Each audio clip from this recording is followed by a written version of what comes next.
당신이 몰랐던 이야기. 오늘은 얼마 전 캄보디아 범죄도시 영상에서도 잠깐 언급되었던 무법천지 세계 최악의 범죄 국가가 된 미얀마에 대한 이야기입니다. 이번 영상은 노드VPN과 함께 했습니다. 잠깐 이야기를 하고 본론으로 들어가보죠. 오늘 주제도 그리고 얼마 전에 다룬 캄보디아 범죄의 도시도 지금 범죄 조직들이 모여서 저지르는 범죄에는 납치나 감금도 있지만 주는 보이스피싱을 비롯한 온라인 범죄입니다. 납치와 감금도 해당 국가의 온라인 범죄를 저지르려고 하는 것이고요. 우리는 개인정보부터 시작해 돈과 관련된 것까지 전부 온라인화 되어 있기에 더 취약합니다. 보이스피싱은 이제 일상이 된 수준이고요. 대처법을 예방법을 다 알고 있다면 좋지만 너무 다양하고 또 새로운 방법들이 계속 나오고 있기에 개인으로서 조심할 뿐이지 구체적인 대처가 쉽지 않습니다. 그래도 예방할 수 있는 방법이 하나 있죠. VPN을 이용하는 겁니다. VPN은 가상 사설망이란 뜻입니다. 인터넷 활동을 할 때 나의 IP나 위치 기록 등이 남지 않도록 도와주죠. 노드VPN은 바이러스 및 위협 방지 프로 기능으로 방문하는 사이트에서 다운로드 중 악성 코드 탐지 및 자동 삭제, 위험한 링크 클릭을 방지해줍니다. 다크웹 모니터링 기능을 통해 내 개인정보가 유출되었는지 감시하며 유출 시 즉시 알려주기도 하죠. 뿐만 아니라 IP 우회로 국가를 바꿔 국내에서 접근이 힘든 해외 콘텐츠 감상이 가능해집니다. 예를 들어 노드VPN을 켜고 영국으로 국가 설정 시 한국 넷플릭스에서는 보이지 않던 해리포터 전 시리즈도 볼 수 있고요. 또한 노드VPN은 사용자 정보 수집 없는 노로그 정책으로 서버 우회 시에도 개인정보 유출이 없고 빠른 연결을 켜두기만 하면 최적의 서버에 바로 연결되죠. 한 계정으로 열대 기기 동시 연결도 가능하니까 친구, 가족과 함께 사용하기에도 좋습니다. 현재 구독자 전용 링크로 2년 플랜 구매 시 4개월 추가 구독을 증정하고 있습니다. 최대 75% 할인가로 구매할 수 있는 기회이니 한번 써보면 좋겠죠. 125개국 7,800대 이상 VPN 중 최다 서버를 제공하는 전 세계에서 가장 빠른 노드VPN. 관심 있으신 분들은 댓글에 링크를 통해 혜택을 한번 경험해 보시는 것은 어떨까요? 이제 본론으로 들어가 보죠. 얼마 전에 다룬 캄보디아는 범죄 도시가 있고 독재 정부까지 연관되어 있는 범죄자들의 천국이었습니다. 하지만 이 단지들 안에서만 이루어지는 것이고 관광지는 또 치안이 그렇게 막장 수준은 아니었죠. 그런데 미얀마는 제목에서 범죄 국가라고 한 것처럼 현재 나라 전체가 막장을 달리고 있습니다. 국제범죄의 소굴이자 중국 범죄 조직의 은신처이자 활동지죠. 사실 범죄를 빼고 봐도 미얀마는 위험합니다. 2021년에 시작된 내전도 끝나지 않은 상태거든요. 이게 나라 전체가 혼란스럽다 보니 캄보디아보다 범죄의 질도 나쁘고 훨씬 대담합니다. 중국의 유명 배우 왕싱은 태국 여행 중 실종되었다가 극적으로 미얀마 국경지대에서 구출되었고, 인기 모델인 양쩌치는 영화 캐스팅 제의를 받고 태국으로 갔다가 미얀마로 납치되었다 구출되긴 했는데 머리가 다 깎이고 온몸에 멍이 든 채로 귀환했죠. 얼마 전에는 중국의 17세 여성이 돈을 받고 미얀마의 남자친구를 팔아 넘긴 일도 일어났습니다. 팔려간 남자는 범죄에 동원되었다가 가족들이 돈을 주면서 풀려나게 되었는데 온몸에 상처와 멍은 물론 청력까지 잃은 상태였죠. 중국인들이 주 대상인 이유는 앞서 말했듯 중국 범죄 조직이 주이기 때문입니다. 보통 범죄 조직들은 자국인들 대상으로 범죄를 저지르거든요. 그렇다고 대상이 중국인들 뿐인 건 아니죠. 당장 올해에도 미얀마 양곤에서 한국인 남성이 피살되었고 주 미얀마 대사관에서 공지를 올렸는데 내용을 보면 국가에서 공지한 절제된 문장임에도 심각함이 느껴지죠. 미야와디 지역에 대해 여행 경보를 최고 등급으로 발령하고 해당 지역에 방문하지 말 것을 당부한 바 있습니다. 미야와디를 포함한 미얀마 국경 지역은 반군부 무장단체가 활동하는 관계로 교전 등 심각한 안전 우려 상황으로 인해 우리 대사관은 물론 미얀마 군 경찰조차도 해당 지역에 접근이 불가하며 범죄단체는 이러한 미얀마의 상황을 범죄에 악용하고 있습니다. 국가기관에서 이 정도 메시지면 무슨 일이 있어도 제발 오지 마라고 말한 것과 다름없습니다. 반군부 무장단체가 활동하고 군 경찰조차도 접근이 불가하다는 것에서 알 수 있듯 진짜 무법지대이기에 범죄를 저질러도 소탕도 사실상 불가능하죠. 나중에 나올 테지만 당연히 반군부 무장단체가 범죄 조직의 뒤도 봐주기에 아나무인 그 자체입니다. 사기도 돈이 되니 하지만 사람 죽이는 건 일도 아닌 곳이죠. 그리고 최소한의 안전망도 없는 곳이라 들어가 있는 범죄 조직들도 진짜 중에 진짜들이고요. 진짜 중에 진짜라고 하니 터프하고 거칠고 어떻게 들으면 멋있어 보이기도 하는데 진짜 중에 진짜 개자식들이라고 보시면 됩니다. 여기다 범죄뿐만 아니라 현재 미얀마는 세계 최대 마약 생산국이기도 합니다. 세계 조직 범죄 지수 지수에 따르면 미얀마는 2023년 기준 8.15점으로 세계 193개 중 조직범죄가 가장 심각한 것으로 나타났고, 유엔 마약 범죄 사무소의 보고서를 보면 미얀마는 세계 최대 아편 생산국으로 나와있죠.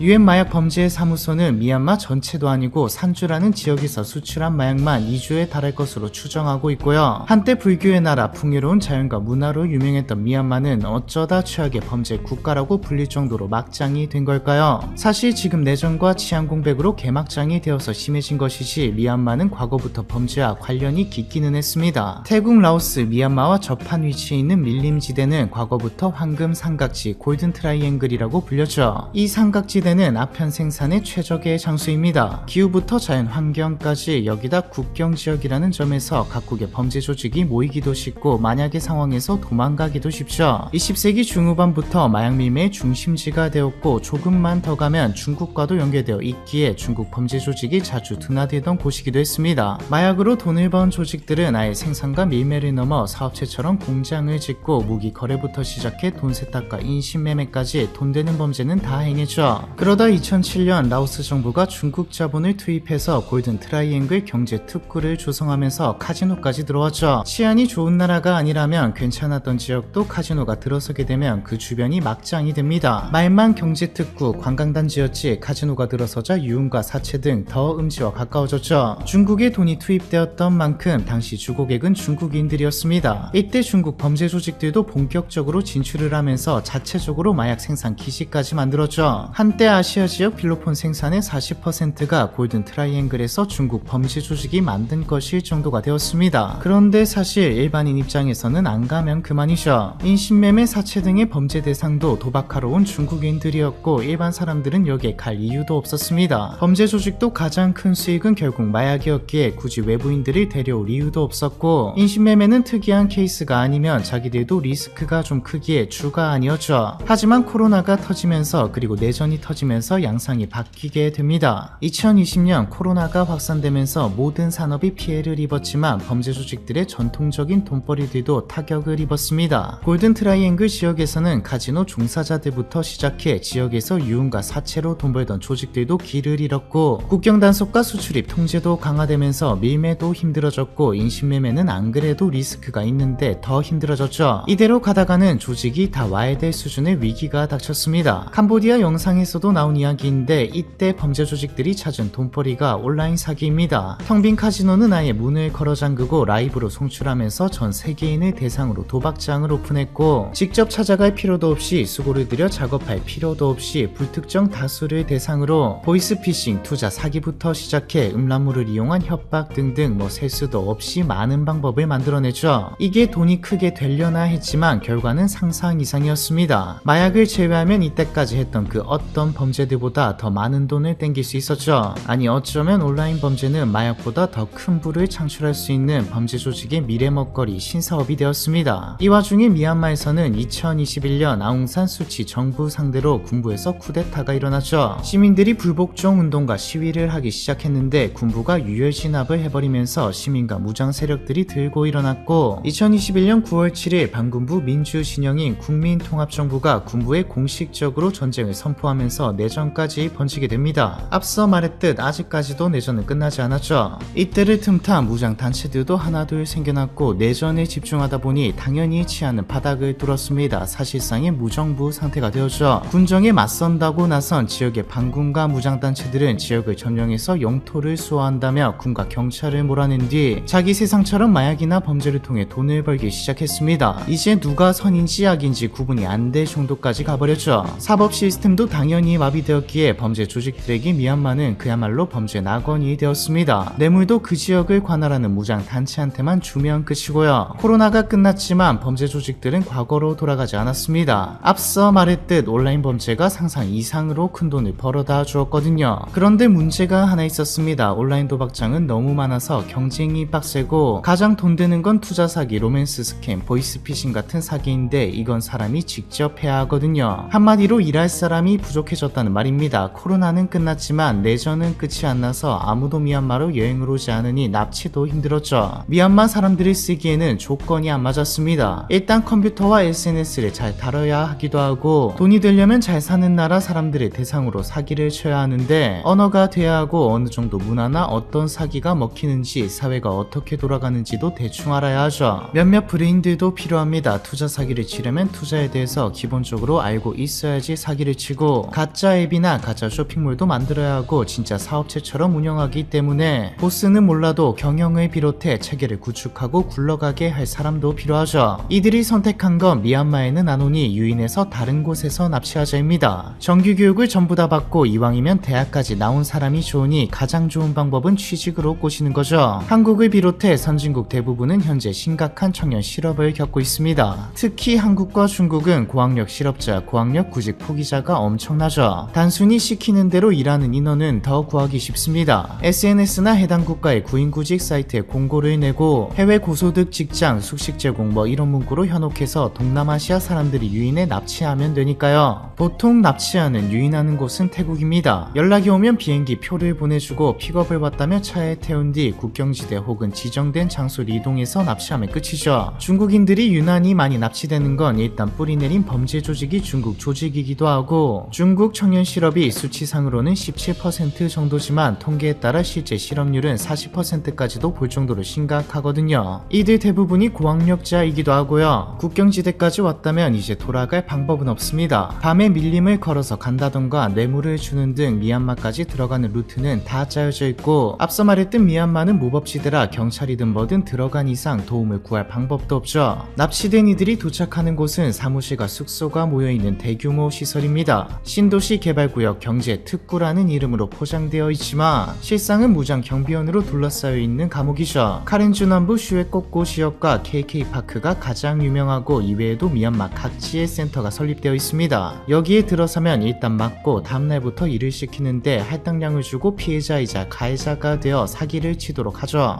도주를 시도하거나 지시에 불응하면 혹은 할당량을 채우지 못하면 그냥 맞는 게 아니라 고문 수준의 학대가 벌어지고 목숨을 잃는 건 흔한 일일 정도입니다. 목숨을 잃으면 장기 적출을 해서 팔거나 하고요. 미얀마 내 사기 조직에 감금된 인원만 약 6,000명 정도로 파악되고 있습니다. 3,900명은 중국인이고 나머지는 태국, 말레이시아, 싱가포르, 인도, 한국 등 21개국 출신이죠. 그런데 아무리 군벌이나 무장단체랑 결탁해서 한다고 해도 범죄 조직들이 굴린다기에는 너무 스케일도 크고 구축하는데 자본도 너무 많이 들지 않나라는 생각이 듭니다. 중국계 기업들이 사실상 범죄에 쓰라고 카지노 리조트를 개발해주고 투자를 하다니 이게 가능한가 싶죠. 그리고 이 정도 시스템을 구축할 정도면 굳이 범죄를 할 필요 없이 그냥 나가서 사업해도 될 정도로 체계적이고 조직적이고 치밀합니다. 사실 미얀마는 작업장의 역할이지 국제적으로 더 큰 거대한 커넥션이 존재하죠. 미얀마에만 집중한다면 각 조직들이 하나의 사업체를 굴리는 것처럼 보이지만 국제적으로 본다면 글로벌 기업 수준이라는 것을 느낄 수 있습니다. 진짜로 뒤에 기업가들이 있기 때문이죠. 앞서 나온 슈에꼬꼬의 경우 타고 올라가 보니 중국계 기업 야타이 인터내셔널이 미얀마 군벌과 협력해서 도시개발을 추진한 걸로 밝혀졌는데 야타이 인터내셔널 그룹의 회장은 사마페와 관련된 인물 쉬지장입니다. 쉬지장은 중국인들 상대로 불법 복권 사업을 하다가 잡힐 위기에 처하자 중국에서 도망쳐 캄보디아에서 합법적이어 보이는 불법 사업을 하면서 그룹까지 만든 인물이죠. 이처럼 미얀마에서 벌어지는 범죄 조직들 뒤에는 누군가가 버티고 있습니다. 일반적으로 자금 제공자, 운영자, 관리자, 요원으로 나뉘는데 자금 제공자, 즉 진짜 머리는 중국 본토나 홍콩, 마카오에 있는 자본가들입니다. 범죄자인 경우도 있지만 아무 문제 없어 보이는 기업가들도 속해있죠. 기업과 별개로 자신의 개인 자산을 만들기 위해서 혹은 본 사업보다 더 돈이 되는 경우도 많고 세금도 안 내도 되는 등 이유야 다양합니다. 자금 제공자는 단순히 돈만 주는 게 아니라 틀을 짜줍니다. 현재 미얀마에 내전이 터져서 치안이 개판이니 여기에 들어가면 되는데 사용할 현장이 필요하니 이건 기업체가 투자를 통해 해결하고 플랫폼은 이렇게, 운영은 이렇게, 정부나 군벌, 무장단체들은 이렇게 구워 삶으면 된다 이런 식으로 말이죠. 진짜 기업의 대표가 신사업을 계획하는 것과 다를 바가 없습니다. 그럼 이제 현지에서 뛸 사람이 필요합니다. 이들이 운영 관리자죠. 아무리 경찰이 대대적으로 조사를 펼쳐서 타고 올라가도 실제적으로 사업을 운영하고 실행하는 게 이들이기에 자금 제공자까지는 닿지 않습니다. 얼굴 마담이라고 볼 수도 있겠네요. 운영 관리자는 보통 범죄자의 신분이 아니라 기업가의 신분을 하고 있습니다. 자금 제공자가 짜놓은 틀대로 들어가서 미얀마로 치면 지역 무장단체나 정부와 투자와 협상에 대해 이야기하고 범죄 조직들과 접촉해 사업을 제안하죠. 관리자의 선택을 받은 조직은 이제 현장 관리자가 됩니다. 현장 관리자는 내 말이 관리자지 직접 뜁니다. 할당량 못 채우면 때리고 인심 침매매하고 다 이들이 하죠. 마지막으로 요원은 영업직입니다. 다양한 언어로 납치할 사람을 물색하고 만나고 데려오는 역할을 하죠. 즉 미얀마가 지옥이 된 건 내전과 치안 공백이 원인이긴 하지만 최악의 범죄 국가, 범죄 근거지가 된 건 거대한 커넥션을 가지고 범죄를 저지르는 초국가적 중국계 범죄 집단의 유입 때문입니다. 이 말은 미얀마가 다시 정상이 되더라도 치안이 괜찮아지더라도 범죄는 끝나지 않을 것이라는 거죠. 마치 기업이 인건비를 비롯한 비용에 따라 생산 기지를 옮겨가듯 이들도 다른 범죄의 낙원을 찾아 떠나면 그만이니까요. 국제적으로 다같이 힘 모아서 털 게 아니라면 온라인 범죄는 사라지지 않을 듯 보입니다. 무법천지 세계 최악의 범죄 국가가 된 미얀마에 대한 이야기, 이번 편은 여기까지입니다.